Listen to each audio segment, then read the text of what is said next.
Exode 14. L'Éternel transmit ses instructions à Moïse. Parle aux Israélites et dis-leur de revenir camper devant Pi-Hahiroth, entre Migdol et la mer. Vous dresserez vos tentes en face de Baal-Tséphon, au bord de la mer. Le Pharaon pensera. Les Israélites se sont égarés dans le pays. Le désert les tient emprisonnés. Je rendrai obstiné le cœur du Pharaon, et il se lancera à votre poursuite. Mais je manifesterai ma gloire à ses dépens et aux dépens de toute son armée.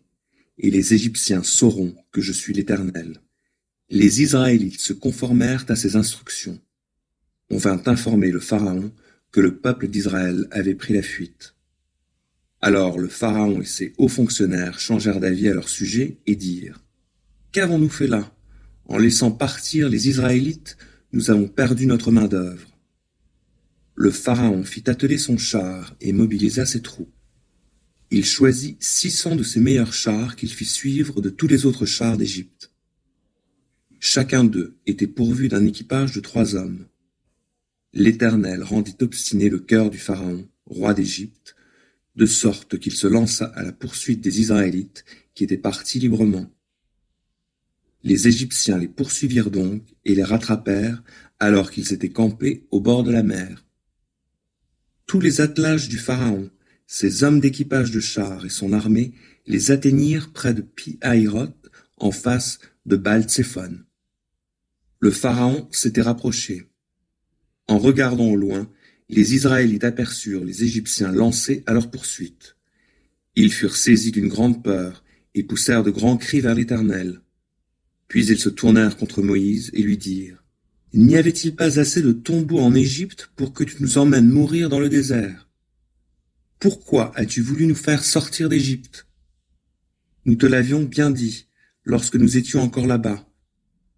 Laisse-nous tranquilles, nous voulons être esclaves des Égyptiens, car mieux vaut pour nous cela que de mourir au désert. » Moïse leur répondit : « N'ayez pas peur, tenez-vous là où vous êtes et regardez. Vous verrez comment l'Éternel vous délivrera en ce jour. Ces Égyptiens que vous voyez aujourd'hui, vous ne les reverrez plus jamais. L'Éternel combattra pour vous, et vous, tenez-vous tranquille. » L'Éternel dit à Moïse : « Pourquoi cries-tu vers moi ? Ordonne aux Israélites de se mettre en route. Quant à toi, lève ton bâton, tends la main vers la mer, fends-la en deux, et les Israélites la traverseront à pied sec. De mon côté, je rendrai les Égyptiens obstinés pour qu'ils s'engagent derrière vous. Alors je manifesterai ma gloire aux dépens du Pharaon, de toute son armée, de ses chars et de ses hommes d'équipage de chars. Et les Égyptiens sauront que je suis l'Éternel quand j'aurai manifesté ma gloire aux dépens du Pharaon, de ses chars et de ses hommes d'équipage. » L'ange de Dieu, qui marchait en tête du camp d'Israël, passa derrière eux, et la colonne de nuée se déplaça également de devant eux pour aller se tenir sur leurs arrières. Elle vint se placer entre le camp des Égyptiens et celui d'Israël. D'un côté, elle était obscure, et de l'autre, elle éclairait la nuit. Durant toute la nuit, aucun des 2 camps ne s'approcha de l'autre. Moïse étendit sa main sur la mer, et l'Éternel fit souffler sur elle pendant toute la nuit un violent vent d'est qui refoula la mer, de sorte que les eaux se fendirent et que le fond apparut. Les Israélites passèrent au milieu de la mer, sur la terre ferme, alors que les eaux se dressaient comme des remparts à leur droite et à leur gauche. Les Égyptiens les poursuivirent, et tous les chevaux du Pharaon. Ses chars et ses hommes d'équipage de chars s'engagèrent après eux au milieu de la mer. Mais vers l'aube, l'Éternel considéra le camp des Égyptiens du haut de la colonne de nuée et de feu, et il sema le désordre. Il fit s'enliser les roues des chars, de sorte qu'ils n'avançaient plus qu'à grand-peine. Les Égyptiens s'écrièrent : « Fuyons devant Israël, car l'Éternel combat pour eux contre l'Égypte. » L'Éternel dit à Moïse : « Étends la main sur la mer, et que les eaux refluent sur les Égyptiens, sur leurs chars et sur leurs hommes d'équipage. » Moïse étendit la main sur la mer, et, au point du jour, la mer revint en place.